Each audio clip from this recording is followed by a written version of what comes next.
Today on an all-new Dr. Phil. Truly, I do love him. We were madly in love with each other before betrayal. Gag me with a spoon.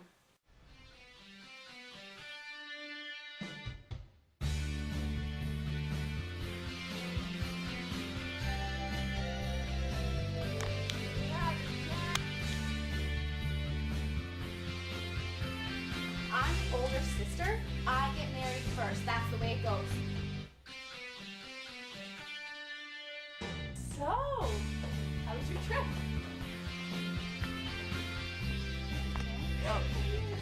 Wait, how did it feel to have this guy,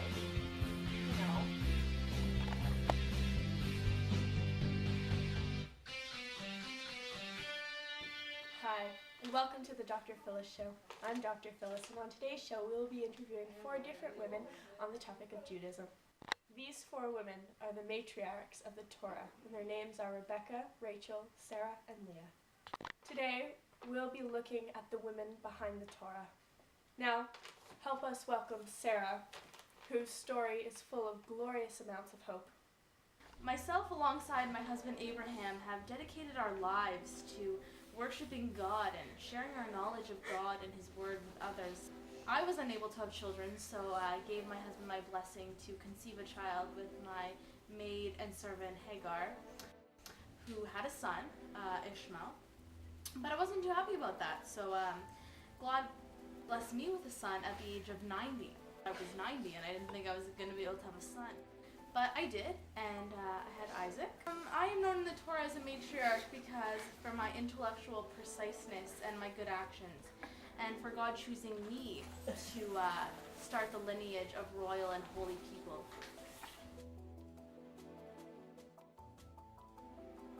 Now help us to welcome our first guest, Sarah. Thanks for coming. Well, first, you look great for your age. Oh. Impeccable skin. What do you do about that? It's God's doing. It's all Him up there. Right, you are. All right. So in your video, you talked a little bit about being angry. Can we elaborate on that a little? Well, are you referring to the Hagar situation? Yeah, the Hagar. Yeah. Phyllis, I mean, you want to make him happy. Come, it's okay. You wanna be able to have kids, and you can't. You can't. So what do you do? You So pray. That's what you do. That's what we all I do. did, You pray. and I thought, Hagar, she's young, she's fertile, Right. she can have kids. I just thought, you know what, he can go have kids with her, and I thought, Phyllis, I thought I was gonna be okay with it, and then. Well, yeah, we all do, and then it just backfired. And then she actually had a kid, and I just didn't see it. And I know that her having a kid was doing me a favor. I know it was my doing, and then every time I saw her and I saw that she was getting feelings for Abraham, and I had to banish her, so I did. And I know it was wrong. You know what? It's okay, because God chose you. So tell us how you felt when you found out that God blessed you with this magical gift at the age of 90. Magical gift, Phyllis. Magical gift. I was 90 years old. Well, you seem to have a little bit of... I was 90 years old, and God tells me you're gonna have a kid. A kid at 90, Phyllis? At 90. 90 years 90 old. years old. You know what you're supposed to do when you're 90 years old? Die. You're supposed to be, yes, dead. You're supposed to be retired. Yeah. You're supposed to be living the dream. But no, I had to change Driving diapers. Cadillacs. I had to drive him to soccer practice, and I was 90. I could barely, my hip was broken. How do you give birth with a broken hip? I don't know, Phyllis. How is your pelvis? Don't talk about the pelvis, Phyllis. Don't talk about it. Okay, so you know what? We're going to move on to our next guest, I was 90! Rebecca. And we'll take a look at her story right now. 90. I'm married to Isaac, which makes me Sarah's daughter-in-law. Isaac was initially drawn to my beauty, so we got married. I initially was childless, so Isaac prayed to God to bless me with a child, and I got 2 children, so that was a blessing and a half. And God would tell me how my twins were going to be powerful and great and lead Jewish people. So I had 2 sons, Jacob and Israel. And Jacob was special, he was smart. And I thought that he deserved to lead the Jewish people and receive the birthright, even though he wasn't the oldest one. So I helped him in tricking my husband to get the birthright. And my other son, he was mad. And he was going to kill Jacob, so I told Jacob to flee.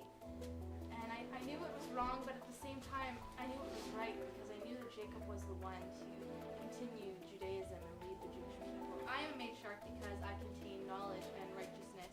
And if I never tricked my husband and helped my son Jacob, Judaism would cease to exist. Help us welcome Rebecca. Phyllis. Rebecca. Okay. So, tell us about your 2 children. Alright, so there's Jacob, and Jacob is just so smart, and he's so nice, and he's just loving to everyone. And anytime there's a chance that he can give back, he takes that chance, and you know, he's just the best. I couldn't ask for a better son, and he's just But great. you do have another son. Yeah, but Jacob is he's just We need to so talk nice and great, and just when I look at him, Well, I everyone just wants a see- son like that. Everyone does want a son like that. But what about your other son? But did you not hear what I just said? Yeah. Jacob. Yeah, no, I did. I really did. But your other son, what's his name? Something with an E. Oh. That's not right at all.